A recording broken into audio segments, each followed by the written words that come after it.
আমাদের প্রত্যেকেরই না একটা আশ্রয়ের দরকার হয়। এই যেমন রূপম ইসলাম বলেছিলেন একলা ঘর তার আশ্রয়, নেপোলিয়ন হিল যাকে বলেছেন ওয়ার্কশপ অফ দ্য মাইন্ড। আর আমাদের প্রত্যেকের আশ্রয় হচ্ছে সঙ্গীত। আর সেই সঙ্গীত যখন ওয়ার্ল্ড মিউজিক ডেতে আমরা সেই সকালে আসি, প্রভাত উৎসবে আসি, তখন এই প্রভাত উৎসবের খাপছাড়ার এই স্টুডিও ফ্লোরটা আমাদের কাছে আশ্রয় হয়ে যায়।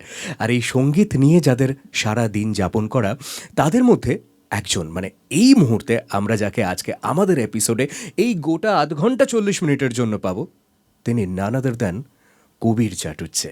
চাটুজ্জে বলি? চ্যাটার্জি চট্টোপাধ্যায় কবির বললেও ব্যাস, এইবার বাকি কথাগুলো হবে। কিন্তু এই কবিরের গান শুনলে, মানে আমি অফ ক্যামেরা যখন শুনেছি, এই জাস্ট মেকআপের সময় একটু একটু শুনছিলাম, আমার গলাটা শুনেই না কেমন একটু সুমন চ্যাটার্জি বা কবির সুমন করে উঠলো। আর তাই প্লিজ আজ তোমাকেই চাই। কবেকার কলকাতা শহরের পথে পুরনো নতুন মুখ ঘরে ইমারতে অগন্তি মানুষের ক্লান্ত মিছিলে অচেনা ছুটির ছোঁয়া তুমি এনে দিলে। নাগরিক ক্লান্তিতে তোমাকে চাই, এক ফোঁটা শান্তিতে তোমাকে চাই, বহুদূর হেঁটে এসে তোমাকে চাই, এ জীবন ভালোবেসে তোমাকে চাই।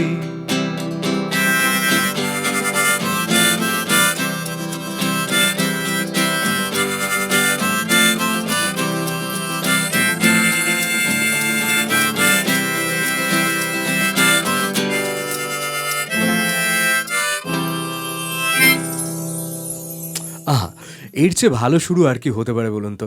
হ্যাঁ, তোমাকে চাই মানে আমরা কিন্তু তোমাকেও চাই, আপনাদেরকেও চাই আমাদের খাপ ছাড়ার সঙ্গে এই প্রভাত উৎসবে। আর এই ওয়ার্ল্ড মিউজিক ডেতে যখন আমরা আছি, যখন এত কিছু আয়োজন, সেই আয়োজনের মধ্যে গান নিয়ে কথা হবে, গান আমাদের কিভাবে টাচ করে সেই নিয়ে কথা হবে, আর গান তৈরি নিয়ে কথা হবে। কারণ আজকে এমন একজনকে আমরা সঙ্গে পেয়েছি যিনি গান গাইবার সঙ্গে সঙ্গে গান তৈরিতে তার ভূমিকাটা অনেকটা বেশি।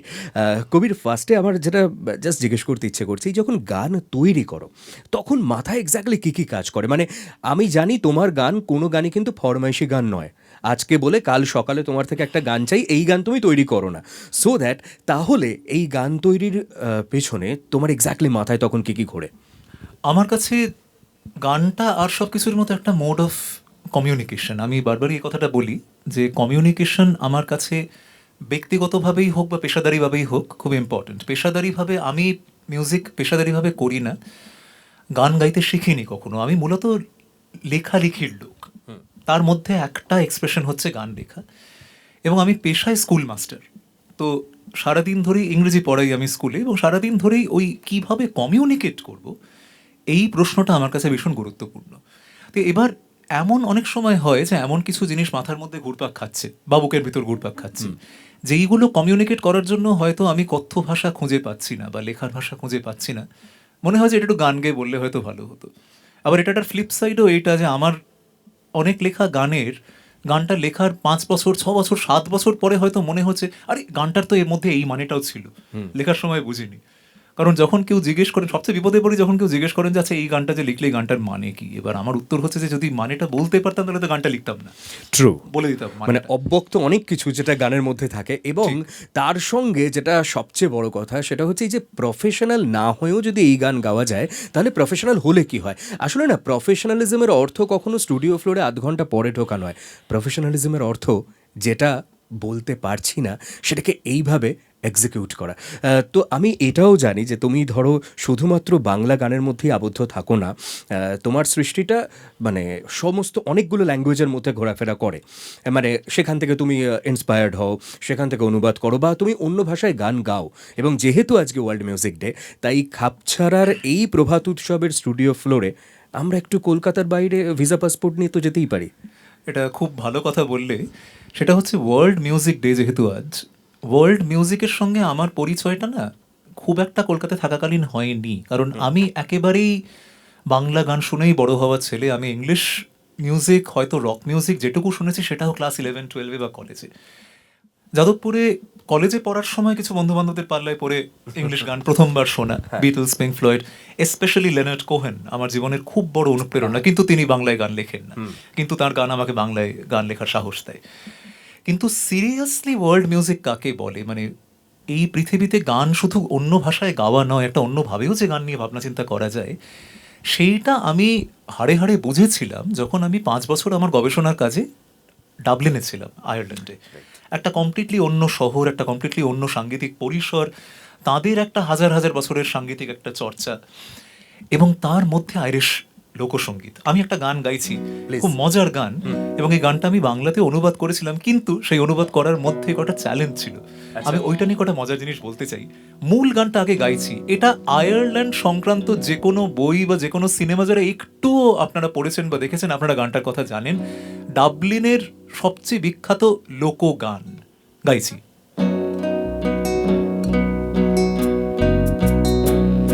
In Dublin's fair city, where the girls are so pretty, I first laid my eyes on sweet Molly Malone, as she wheeled her wheelbarrow through the streets wide and narrow, crying cockles and mussels, alive, alive, oh, alive, alive, oh, alive, alive, oh, crying cockles and mussels, alive, alive, oh.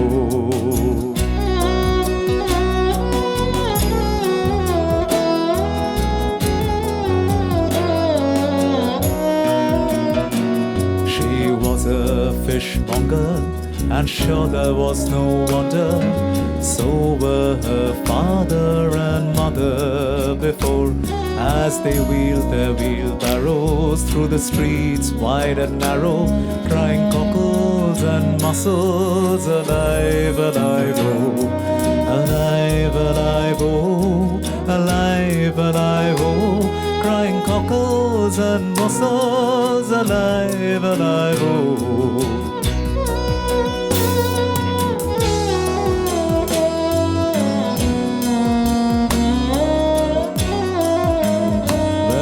She died of a fever, and no one could save her. So that was the end of sweet Molly Malone. But her ghost wheels a barrow through the streets wide and narrow, crying cockles and mussels, alive, alive, oh, alive, alive, oh, alive, alive, oh, crying cockles and mussels, alive, alive, oh. তো এবার গানটার মধ্যে আমরা যারা বাংলা গান শুনে বড় হয়েছি, আমাদের গানটা শুনে খুব একটা মন ভরবে না। 3টে স্ট্যান্জার লোকগীতি। প্রথম স্ট্যান্জা বলছে যে মলি মেলন বলে একটি মেয়ে ছিল, সে রাস্তায় রাস্তায় ঠেলাগাড়ি নিয়ে মাছ বিক্রি করতো। সেকেন্ড স্ট্যান্জা বলছে তার বাবা মাও মাছ বিক্রি করতো। থার্ড স্ট্যান্জা বলছে একদিন না সে মরে গেল।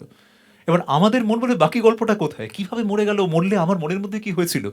এই মজাটাই হচ্ছে সাংস্কৃতিক পরিবর্তনের মজা। আইরিশদের রসিকতা বোধ আমাদের থেকে বেশ অন্যরকম। আইরিশরা যত মিতব্যয়ী হওয়া সম্ভব, মিতভাষী হওয়া সম্ভব, তত বেশি। একটা বিখ্যাত গল্প আছে, একটা স্টেরিওটিপিক্যাল জোক আছে আইরিশদের নিয়ে, যে আমি যদি তোমায় জিজ্ঞেস করি দাদা হাওড়া স্টেশনটা কোথায়, তুমি যদি আমায় ঠাট্টা করতে চাও তুমি অনেক কিছু বলবে, এ বাবা দাদা কলকাতায় থাকেন, হাওড়া স্টেশন জানেন না, ছি ছি কাদের নিয়ে ঘর করছি। আইরিশদের নিয়ে জোকটা হচ্ছে, আইরিশ যদি মজা করতে চায় দুটো কথা বলবে। তুমি বলবে দাদা হাওড়া স্টেশনটা কোথায়, সে বলবে এখানে নয়। অ্যাপারেন্টলি এটাই ওদের রসবোধ। তো এই গানটা আমি যখন বাংলা করার চেষ্টা করছি, আমি দেখছি যে কিছুতেই ওই আইরিশদের মতো পরিমিত থাকতে পারছি না, আমাকে একটা বাঙালি সেন্টিমেন্ট আনতেই হচ্ছে। মানে এখানেও মৃত্যুটা কিন্তু এখানেই নয়, মানে এই গল্পে নয়, এইখানেই ধরা হয়েছে। বাট আমরা একটু বেশি জানতে চাই। এবং এটাও যখন আমি ভাবছি বাংলা করব, কারণ ডাবলিনে থাকছি, এই গানটা মাথাতে সবসময় ঘুরছে, কিন্তু বাংলায় বড় হয়েছি, এখানে তো ঠেলা গাড়ি নিয়ে মাছ বিক্রি করা কখনো দেখিনি। তো একজন মেয়ে বা একজন বয়স্ক মহিলা রাস্তায় ঘুরে ঘুরে কি বিক্রি করছেন ভাবতে ভাবতে ভাবতে মাথায় এলো, ওই দেখো চোখে মেলে একা ঠেলা গাড়ি ঠেলে, আবার এলো কাগজ বুড়ি দেখবে চলো যাই, এই রসিক শহরে সে কাগজ ফিরি করে, বলে কাগজ নেবে কাগজ, এসো কাগজ কেনা চাই, কাগজ নেবে ভাই, এসো কাগজ নেবে ভাই, এসো কাগজ বলে কাগজ, শোনো কাগজ কেনা চাই।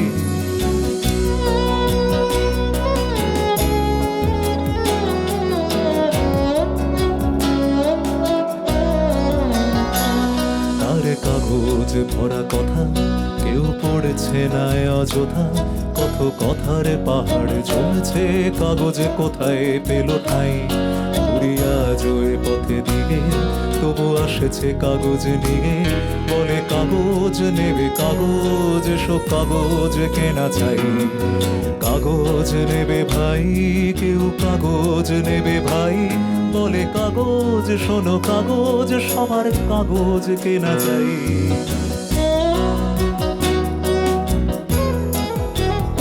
এবার মৃত্যুর প্রসঙ্গটা আসছে, কিন্তু ওই যে বাংলায় অনুবাদ করছি, মৃত্যুটা একটু সেন্টিমেন্টাল করতে হবে।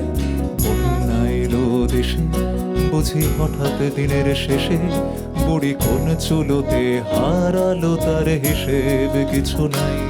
বুঝি হাজার কাগজ কোলে গিয়ে ডুবলো নদীর জলে, বলে কাগজ নেবে কাগজ, সব কাগজ কেনা চাই।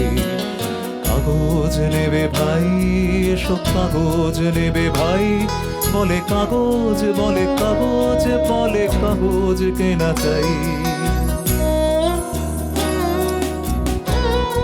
এবার মূল গানটা ধরলে গানটা এখানেই শেষ হওয়ার কথা, কিন্তু ওই যে একটু সেন্টিমেন্ট করতে ইচ্ছে করছে তাই। বুঝি কারো নেই মনে, তবু যদি কেউ শোনে, আমরা দুজনে তার গল্প শোনাই। রসিক শহরে সে যেন কাকে ভরে, বলে কাগজ আজও কাগজ আছে, কাগজ নেবে ভাই।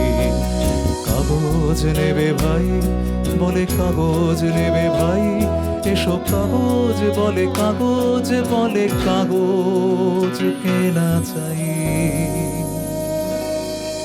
তো আইরিশদের ওই মিতভাষী গানটা, মিতব্যয়ী গানটা আর সেন্টিমেন্টাল বাঙালির হাতে পড়ে একটু ফেনিয়ে একটু লম্বা হয়ে গেল। এই হচ্ছে অনুবাদের মজা। বাঙালি না দু রকমের বিষয় রয়েছে, একটা হচ্ছে বাঙালি একটুখানি বেশি দুঃখ বিলাসী, এই জন্য বাঙালি বারবার সেন্টিমেন্ট খোঁজে। আর বাঙালি যেটা করে সেটা হচ্ছে একটু ফাঁক পেলেই একটা করে ব্রেক নেওয়ার চেষ্টা করে। আমরা যেমন একটা পুচকে ব্রেক, ফিরছি তারপর।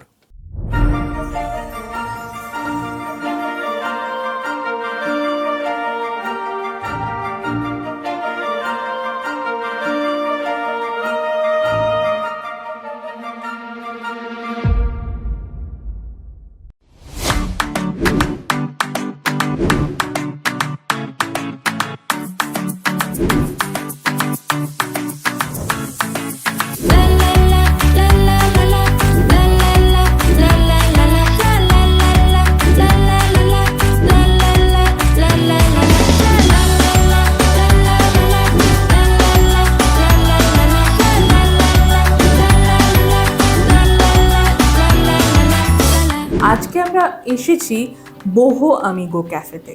চিকেন নলেনগুড় and rum, why this name? I want to know this. So basically এটা একটা ফিউশন ডিশ, তো এটা কিছুটা অ্যাক্সিডেন্টাল ইনোভেশনও বলতে পারো। সো রাম চিকেন আমরা একবার খেয়েছিলাম, that was in Sikkim. So সেটা আমি বাড়িতে একবার ট্রাই করতে চেয়েছিলাম।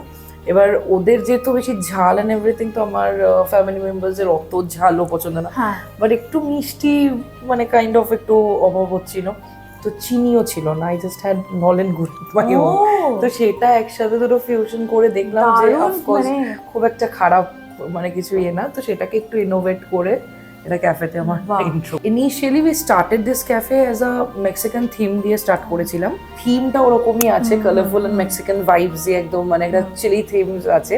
বাট দেন মেনু আমাদের কিছু বাঙালি জনার্সও আমরা রেখেছি, তার সাথে সাথে কোরিয়ান, জাপানিজ, চাইনিজ এগুলোও আছে, বাহ। ওরিয়েন্টালও আমাদের ইন্ট্রো আছে। এই সব মিলিয়েই বহু আমিগো।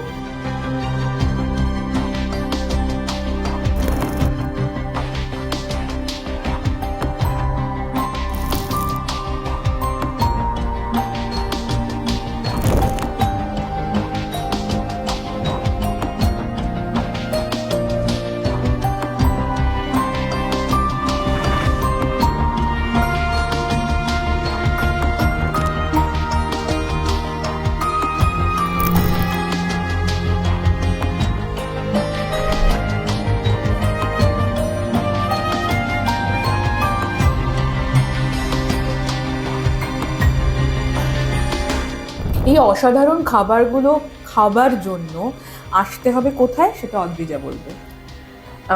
আসতে হবে বহু আমিগোতে, আমাদের ক্যাফেতে আসুন সবাই, ডেফিনেটলি ট্রাই করুন এরকম ইনোভেটিভ ডিশেস, আরও অনেক আছে ডিশেস।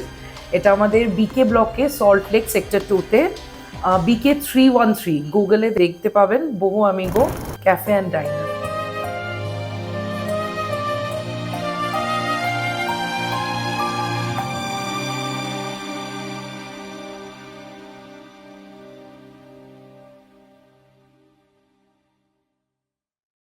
আধুনিক ও সাবেকি ডিজাইনের সোনা ও রূপোর অলংকার এবং গ্রহরত্নর ক্রয় বিক্রয়ের অন্যতম বিশ্বস্ত প্রতিষ্ঠান স্বর্ণকুঠি জুয়েলার্স।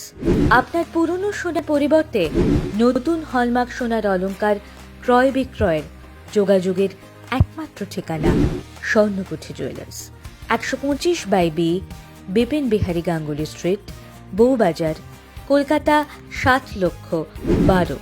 যোগাযোগের নম্বর 9831154755 এবং 9073318025।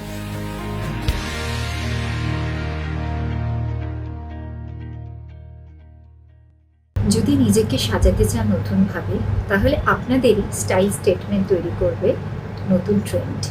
আর স্ত্রীর এক্সক্লুসিভ ব্লাউজের কালেকশানে আপনাদের ওয়ার্ড্রবের পুরনো শাড়ি পাবে নতুনের স্বাদ। তাই অভিনব ব্লাউজের কালেকশানের নতুন ঠিকানা হলো স্ত্রী। যোগাযোগ করুন 9674464184, আরেকটা নম্বর হলো 9831251464।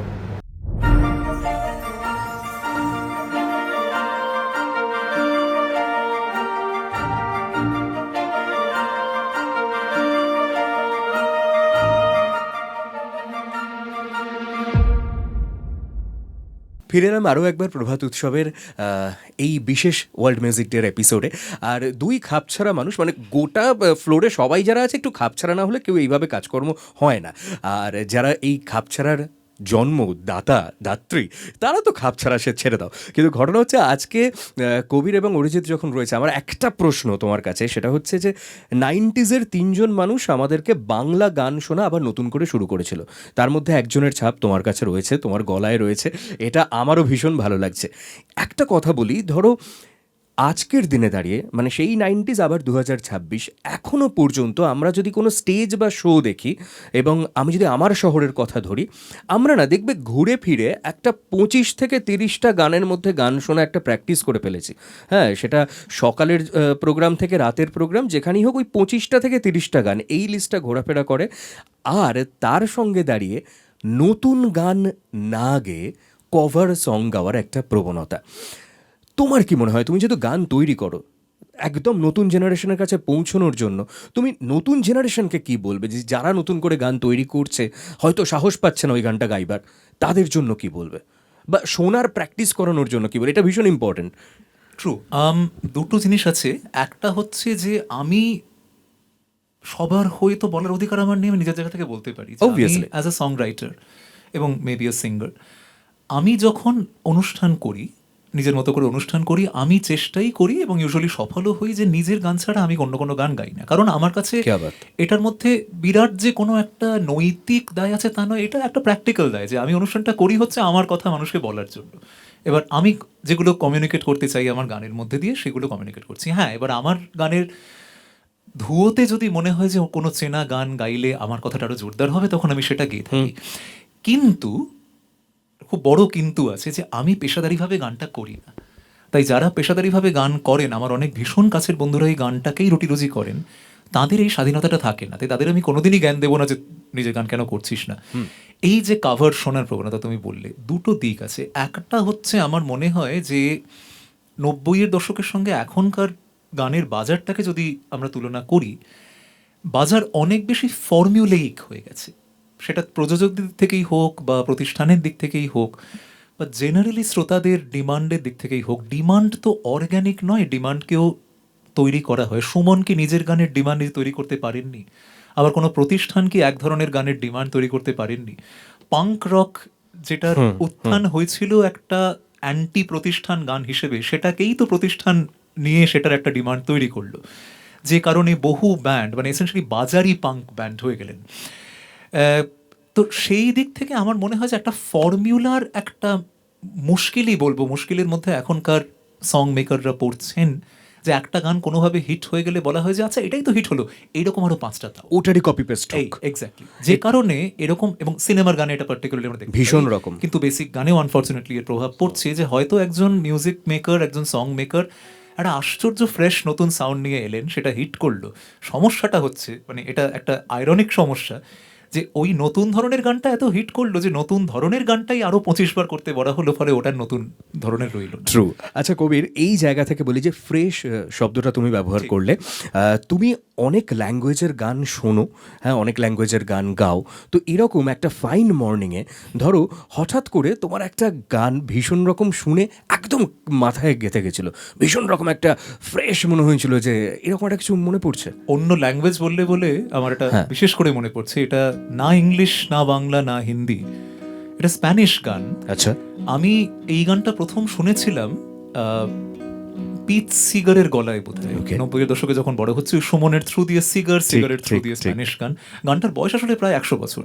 হোজে মার্তি বলে কিউবার একজন গীতিকার, কবি, মুক্তিযোদ্ধা এবং শহীদ, দোস্রিওসের যুদ্ধে তিনি প্রাণ দেন মুক্তিযুদ্ধে। আচ্ছা আচ্ছা। তার মৃত্যুর পরে তার লেখা একটি কবিতা তার ছাত্রছাত্রীরা ওই কিউবার একটি লোকসঙ্গীতের সুরে সুর দেয়, এবং আমি স্প্যানিশ শিখতে শুরু করেছি হয়তো গত বছর 3 হলো, কিন্তু আমি ছোটবেলা যখন স্প্যানিশের এক বর্ণ জানতাম না, ওই তুমি যেটা বললে যে গোটা গানটা কিন্তু মাথায় আটকে গেছিল, তার জন্য ভাষাটা জানার দরকার হয়নি। এই যে গানের কোনো ভাষা হয় না, আর এটাই বোধহয় ওয়ার্ল্ড মিউজিকের একটা মানে ইউনিকনেস, এবং এই জন্যই বোধহয় শব্দ মানে একটা টোটাল ফ্রেজটা যে ওয়ার্ল্ড মিউজিক ডে, যেখানে সত্যি সত্যি মিউজিকের কোনো রকম কোনো ব্যারিয়ার হয় না। এবং আজকে আরও একটা বিষয়, যখন এই বাধা আমরা ভেঙেই ফেলেছি, আর আমরা তো ভীষণ যেটা করি সেটা একটা খাপছাড়াভাবে করি, লোকে আমাদের অনেক কিছু বলে, জানেন তো, হ্যাঁ এইগুলো হয় না, হতে পারে না, আমরা সেটাই করি। আর বাবা হয় না বলেই তো আপনি আমাকে দেখবেন, না হলে দেখবেন কেন? আমাদের সঙ্গে আজকে যারা রয়েছেন, যাদের ছাড়া আজকের এই অনুষ্ঠান কখনো সম্পূর্ণই হতে পারে না, কিবোর্ডে দীপঙ্কর দা, অক্টোপ্যাডে সৌমদীপ দা, তবলায় শুভঙ্কর দা এবং এসরাজে নন্দন দা। এবার আপনি বলতে পারেন যে ঘটনা, আজকে ভাই যেরকম গান বাজনা হচ্ছে তাতেই এসরাজ বিষয়টি কী করবে, এটা তো তোমাদের সঙ্গে যাচ্ছে না, এগুলো বড্ড বাড়াবাড়ি হয়ে যাচ্ছে। বিশ্বাস করুন, যে বাড়াবাড়ি করার সাহস রেখেছিল তাকেই আপনি টিকিট কেটে দেখতে চান। যে ওই ফর্মুলায় যায় তাকে আপনি দেখতে যান না, তাকে সেই মেট্রো ধরে অফিস করতে যায়। তো সুতরাং ঘটনা হচ্ছে, আজকে এই গানের সঙ্গে আমরা ভীষণ রকমভাবে নন্দনদাকে চেয়েছিলাম এবং নন্দনদাকে পেয়েছি, কারণ আমরা এইটা ক্রিয়েট করবার চেষ্টা করেছি। আমরা জানি না কতটা সফল হব, কতটা ব্যর্থ হব, আমি জানি না, কিন্তু ঘটনা হচ্ছে আজকের এই ফ্লোরেই উইদাউট এনি রিহার্সাল আমরা একটা বৈদেশিক ভাষার গানের সঙ্গে এসরাজকে একসঙ্গে মেলানোর চেষ্টা করব। দেখি তো হয় কিনা।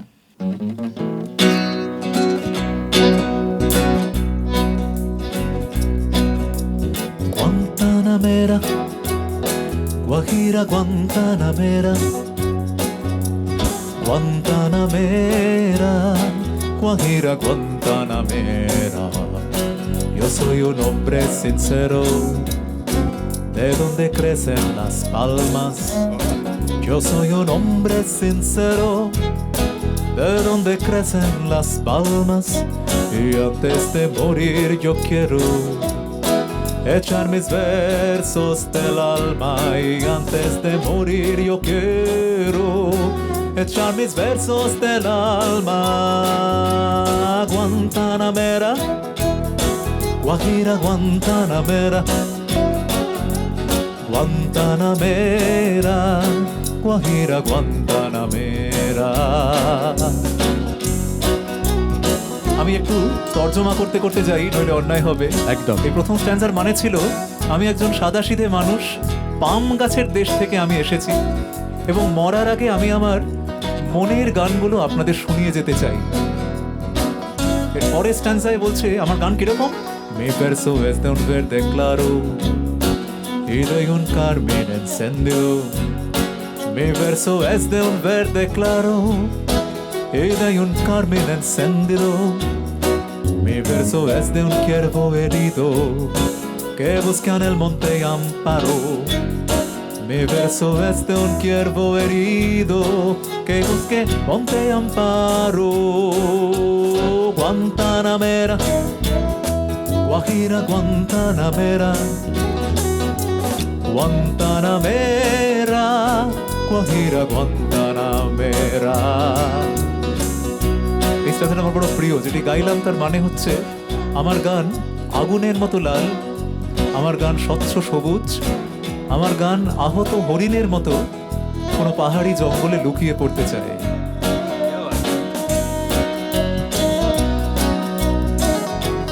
এবং সেই স্ট্যান্সা সবচেয়ে বিখ্যাত, Con los pobres de la tierra quiero yo mi suerte echar, con los pobres de la tierra quiero yo mi suerte echar, el arroyo de la sierra me complace más que el mar, el arroyo de la sierra, el arroyo de la sierra me complace más que el mar.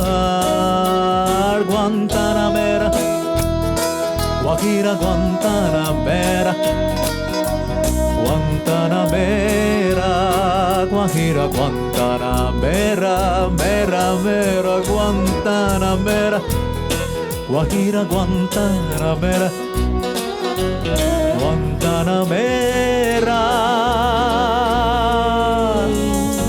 Guajira Guantanamera, Guantanamera। আপনি যে কোনো শব্দে এই গানটা গেয়ে ফেলতে পারেন, মানে যদি, কারণ এই শব্দটা তো আমরা, মানে এই ভাষাটা তো আমরা জানি না, কিন্তু ভাবুন তো সুরটা, এটা শোনার পর আপনি নিজের মতো করে গুনগুনটা করতেই পারেন, আর এবং একটা- এটাই ওয়ার্ল্ড মিউজিক। একটা মজার জিনিস জানবে, একেবারেই কোইন্সিডেন্টালি গুয়ান্তানামেরা হ্যাঁ, কথাটার বাংলা হচ্ছে গুয়ান্তানামোর মেয়েরা, অর্থাৎ গুয়ান্তানা মেয়েরা। কোথাও একটা মিলে গেছে। হ্যাঁ, মানে ওইভাবে মেলালে একটা অদ্ভুত রকমভাবে মিলে যায়। আচ্ছা, এই যখন মিলে যাওয়ার কথা এলো কবির, এই মিলকরণ বোধ হয় সবচেয়ে বেশি আমাদের, যদি আমরা আমাদের একটুখানি রুটের দিকে যাই, তাহলে বাংলা গান অসম্পূর্ণ থাকে অলওয়েজ রবি ঠাকুরকে ছাড়া। এবং এই যে মিলকরণ, এটা বোধ হয় রবি ঠাকুর ছাড়া আমরা এই রকমভাবে মিলকরণ তারপর যদি পাই সেটা সলিল চৌধুরী। হ্যাঁ, তো এই জায়গা থেকে দাঁড়িয়ে একটু কি আমরা রবি ঠাকুরকে আজকে ছুঁয়ে যেতে পারি? অবশ্যই। এবং রবীন্দ্রনাথের কথাটা তুমি তুললে, থ্যাংক ইউ ফর দ্যাট। কবির সুমনের একটা অনুষ্ঠানে শুনেছিলাম এবং কিছুদিন আগে একটা অনুষ্ঠানে বলেও ছিলাম যে এই যে একটা একটা কনস্ট্যান্ট একটা টানাপোড়েন চলতে থাকে। যে তুমি একটু আগে বললে যে এই গানে আজকে এসরাজ বাজছে, এটা কেউ বলবেন যে এই গানে কি এসরাজ বাজতে পারে। এই যে যে কোনো গানে অন্য যে কোনো সাংগীতিক ধারার নির্যাস নিয়ে আসা যায়, এর সবচেয়ে বড় অনুমতি কিন্তু দিয়েছিলেন রবি ঠাকুর। অ্যাবসলিউটলি। একটি চিঠিতে তিনি, আমি ভুলে গেছি কাকে লেখা চিঠি, কবির সুমনের কাছেই শুনেছি, তিনি লিখছেন যে এই নিয়েই তর্ক চলছে যে ইউরোপীয় সঙ্গীতের প্রভাব কি বড্ড বেশি পড়ছে আমাদের গানে, ইত্যাদি ইত্যাদি। তাতে দিলীপ কুমার রায় ঠিক বলেছেন। তো তিনি বলেছিলেন যে ইউরোপীয়রা আজ 150 বছর ধরে আমাদের প্রতিবেশী, তো আমরা কি পাষাণ না বর্বর যে তাদের এই উপহারের ডালি ফিরাইয়া দিব। মানে, এবং তিনি এটাও বলছেন যে আমাদেরই তো এটা মাহাত্ম্য যে আমরা ওদের গান থেকে উজাড় করে নিজেদের গানে নিয়েছি, ওরা তো কিছুই নিতে পারেনি। ট্রু। আমাদের সলিল চৌধুরী একটা হাঙ্গেরিয়ান ব্যাটল মার্চের সুরে একটি প্রেমের গান লিখে দিয়েছেন, যাক জায়গা আছে তা যাক, ওরা পেরেছে, একটা কীর্তন নিতে ওদের গানে পারেনি। তো তো এখানে ক্ষমতা আমাদের আছে বলে আমরা নিয়েছি। আমাদের আছে ক্ষমতা, আমরা নিয়েছি, তোমার থাকলে তুমি নিয়ে দেখাও। অ্যাবসলিউটলি। তো রবীন্দ্রনাথের আমার একটা গান গাইতে ইচ্ছে করছে, কারণ অনেকক্ষণ ধরে আমি অনুবাদ নিয়েই কথা বলছি, এটা শুধু উচিত হচ্ছে না যে শুধু তো অনুবাদ বলে নয়, যে একটা গান, যেহেতু আজকে world music day, comparative music day নয়, রাইট, ওয়ার্ল্ড মিউজিক বলতে কি বোঝানো হয় এই তর্ক আরো 100 বছর চলবে, তার বেশি চলবে। কিন্তু আমার কাছে একটা গান ওয়ার্ল্ড মিউজিক তখনই হয়ে উঠতে পারে যখন তার মধ্যে লিরিক্যালি হোক, আমি লিরিসিস বলি, লিরিকের উপর বেশি আমার নজর থাকে, কারণ আমি সুরের দিক থেকে একদম শিক্ষিত নই। যারা সুরের দিক থেকে শিক্ষিত, যারা সুরের উপর ফোকাস করে, দেখবেন যে একটা গান তার, সেটা যেই দেশে যে ভাষায় লেখা হচ্ছে, তার বাউন্ডারিটাকে ছাড়িয়ে যে কোনো দেশের যে কোনো মানুষের আবেগের কথা, সুখের আবেগ হতে পারে, দুঃখের আবেগ হতে পারে, ক্ষোভের আবেগ হতে পারে, হোয়াট এভার, ডাজন্ট ম্যাটার, সেটার কথা বলতে পারছে কিনা। রবীন্দ্রনাথের একটা গান, যে পৃথিবীতে আমরা বাস করছি সেই পৃথিবীতে দাঁড়িয়ে আরো নতুন করে মনে পড়ছে। এই গানটার বয়স 100 বছরের বেশি হয়ে গেল। 1909 কি 1910 সালে রবীন্দ্রনাথ লিখছেন এই গানটা। মানে গান তো নয়, স্লোগান একেবারে। আমি রবীন্দ্রসঙ্গীতে একেবারেই শিক্ষিত নই, ভালোবেসেই গাইবার চেষ্টা করছি, ভুল ত্রুটি হলে একটু ক্ষমা করে দেবেন। রইল বলে রাখলে কারে, রইল বলে রাখলে কারে, হুকুমে তোমার ফলবে কবে, তোমার টানা টানি টিকবে না ভাই, রবার যেটা সেটাই রবে। রইল বলে রাখলে কারে, হুকুমে তোমার ফলবে কবে, তোমার টানা টানি টিকবে না ভাই, রবার যেটা সেটাই রবে। রইল বলে রাখলে কারে, যা খুশি তাই করতে পারো, গায়ের জোরে রাখো মারো, যা খুশি তাই করতে পারো, গায়ের জোরে রাখো মারো, যার গায়ে সবে ব্যথা বাজে, যার গায়ে সবে ব্যথা বাজে, তিনি যা শোন সেটাই সবে।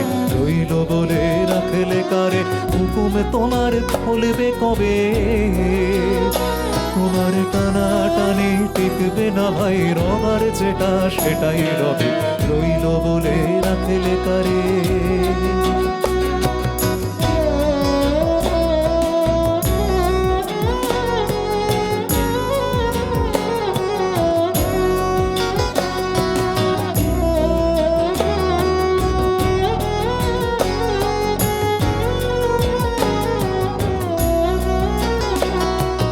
অনেক তোমার টাকা করি,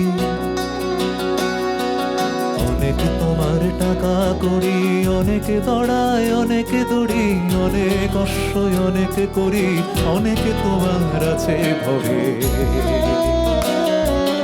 অনেক তোমার টাকা করি, অনেক দড়ায় অনেক দড়ি, অনেক অশ্বয় অনেক করি, অনেক তোমার আছে ভবে। ভাবছো হবে তুমি যা চাও, জগৎটাকে তুমি না চাও, ভাবছো হবে তুমি যা চাও, জগৎটাকে তুমি না চাও, দেখবে হঠাৎ নয়ন খুলে, দেখবে হঠাৎ নয়ন খুলে, হয় না যেটা সেটাও হবে। রইল বলে রাখলে কারে, হুকুমে তোমার ফলবে কবে, তোমার টানা টানি টিকবে না ভাই, রবার যেটা সেটাই রবে। রইল বলে রাখলে কারে, রইল বলে রাখলে কারে, রইল বলে রাখলে কারে।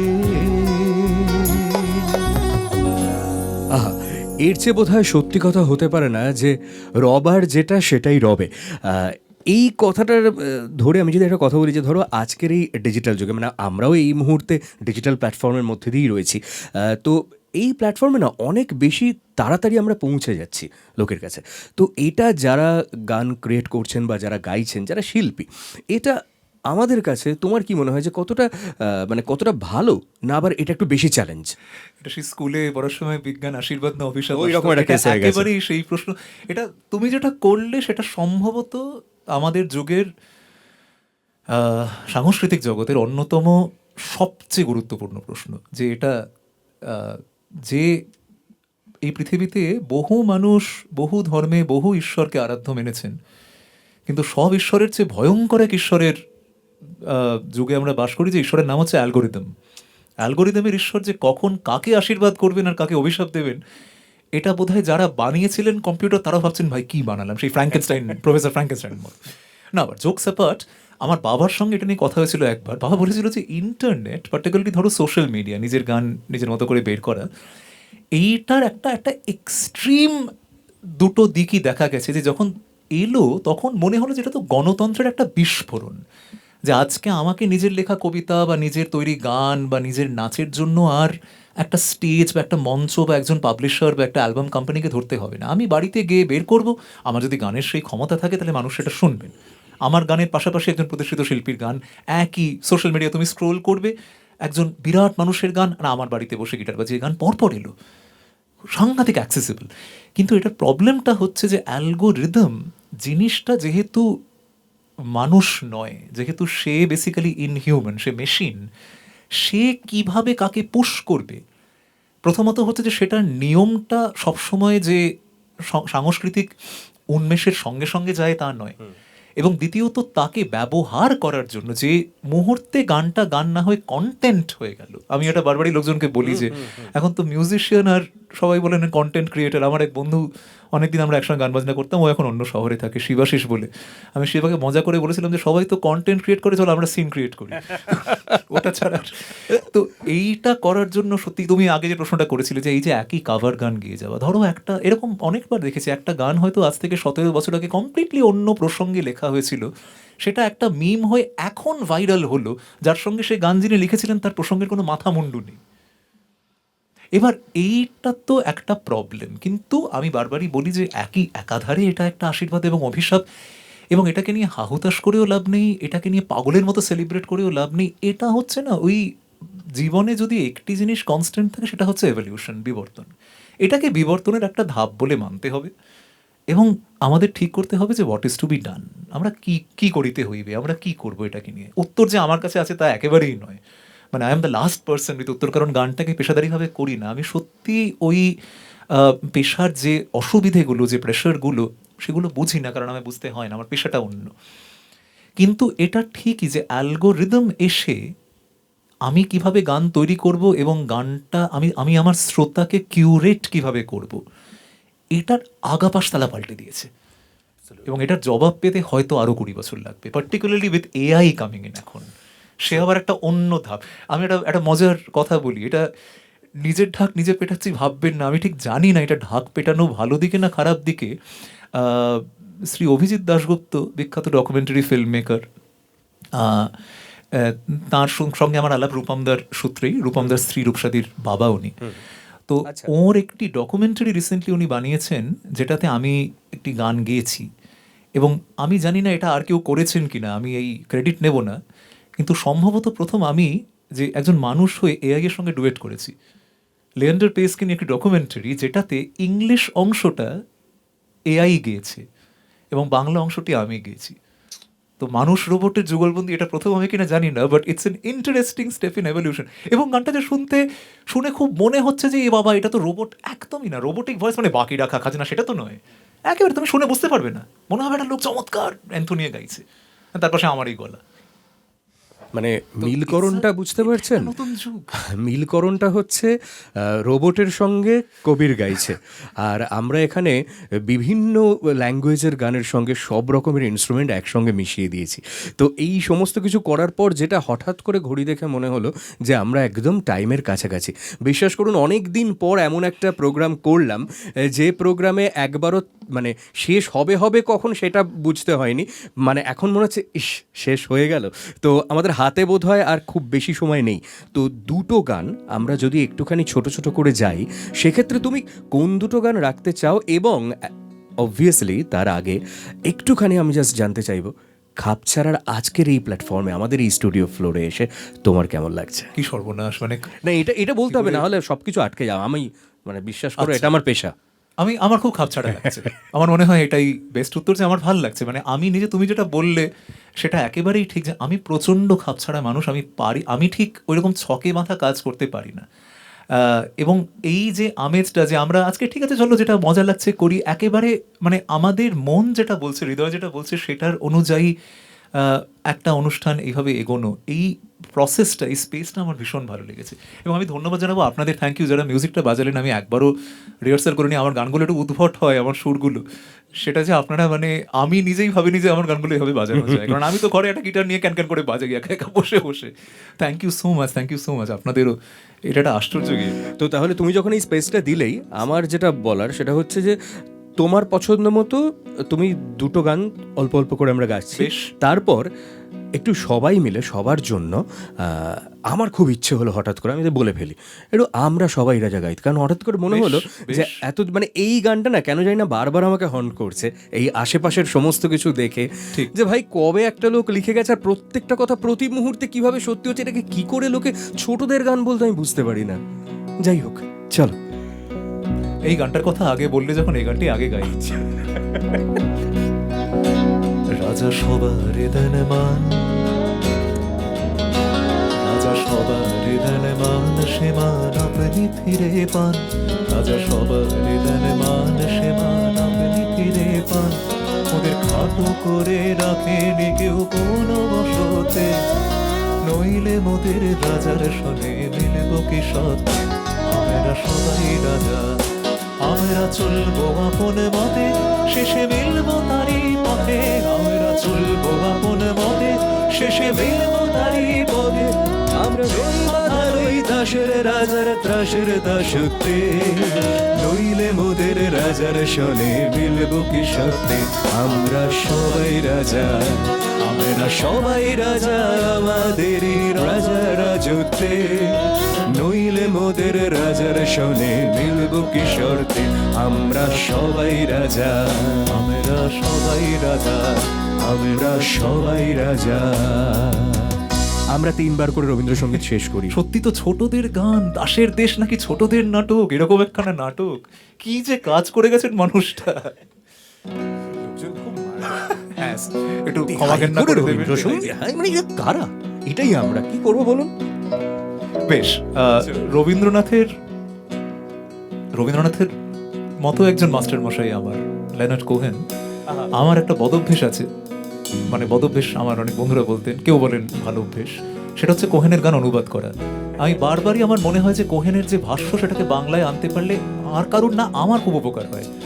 তো এখন পর্যন্ত কোহেনের অন্তত 22 কি 23টি গান আমি বাংলায় অনুবাদ করেছি, শুরু করেছি 2011 কি 12 থেকে।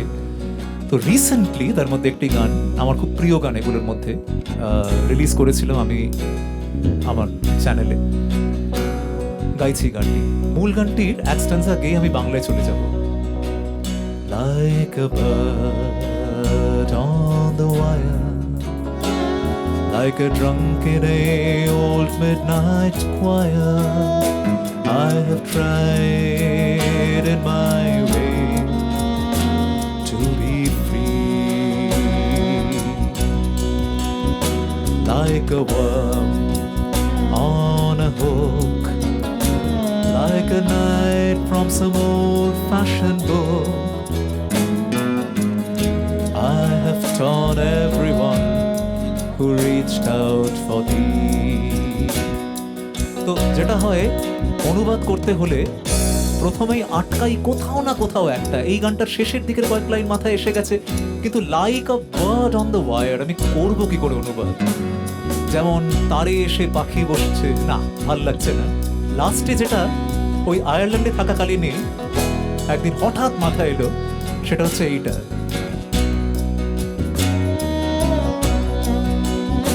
যেমন বসছে পাখি পড়শি বাড়ির ছাদে, যেমন কাঙাল ফকির বিচিত্র গান বাঁধে, আমি ঠিক সেভাবেই তোমায় নিয়ে তোমার থেকেই স্বাধীন হতে চাই।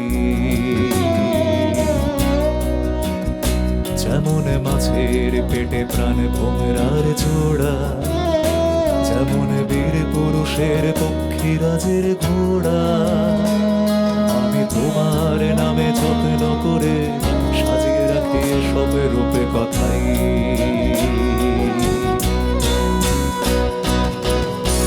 যদি হয়, যদি রূপ কথা না চাও, আমি ইতিহাসের ছদ্মবেশে সাজিয়ে দেব নিছক কল্পনা।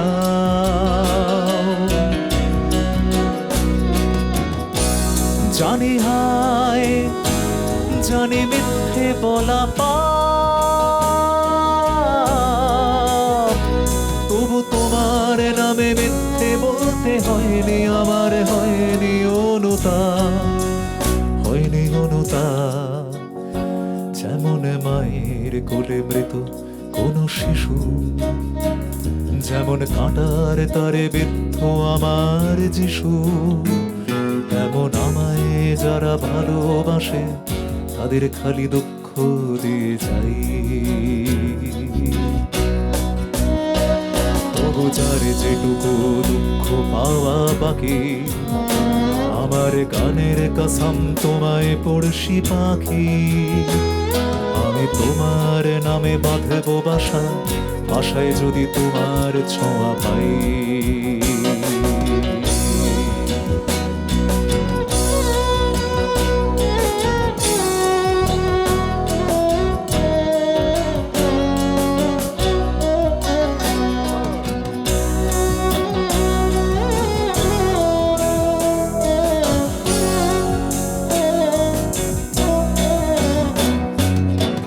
কোনো এক কাঙাল ফকির বলেছিল, ও হে গো সুজন,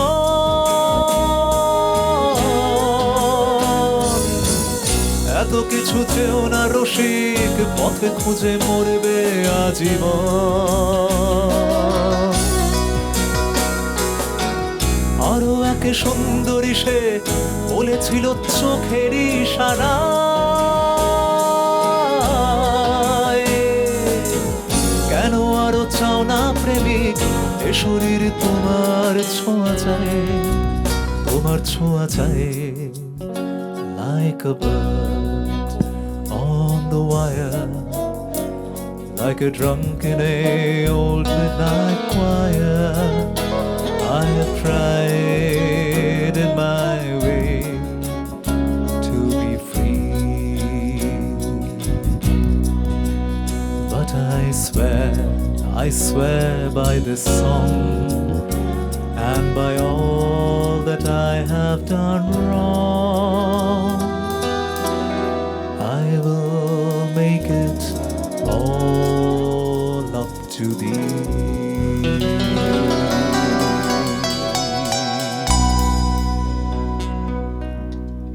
খাপছাড়া তোমাকে কতটা ধন্যবাদ দিতে পারবো না, আমি কতটা দিতে পারি আমি জানি না, বাট এটুকু বলতে পারি যে আজকে এই অনুষ্ঠানের একদম শেষে সবাই মানে যারা যারা এই ফ্লোরে রয়েছেন প্রত্যেকে অনেক ধন্যবাদ, গোটা খাপছাড়া টিমকে ধন্যবাদ, কবিরকে অসংখ্য ধন্যবাদ, এবং শেষে একটাই কথা বলতে চাই, এই কলকাতায় আজকে অনেকগুলো কবিরের খুব দরকার, কারণ তাহলেই বোধহয় ওয়ার্ল্ড মিউজিক ডেটা আরও বড় করে আমরা আরও কতগুলো বছর পর আরও বড় করে সেলিব্রেট করতে পারবো। কারণ এইভাবে গানটাকে সত্যি সত্যি একদম শহর কলকাতার স্টুডিওতে বসে যে কোনো দেশ থেকে ঘুরে এসে আরও একবার এখানে মেশানো, এটাই ওয়ার্ল্ড মিউজিক ডে। খুব ভালো থাকবেন, খাপছাড়ার সঙ্গে থাকবেন, আর আমাদেরকে এভাবেই ভালোবাসবেন, কারণ আমাদেরকে ভালোবাসলে আমরা আপনাদেরকে ভালোবাসবো। না না, সিরিয়াসলি খুব ভালো থাকবেন, গানে থাকবেন, সুরে থাকবেন, আর সত্যিকারের মানুষটার হাতটা শক্ত করে ধরে রাখবেন। Thank you so much.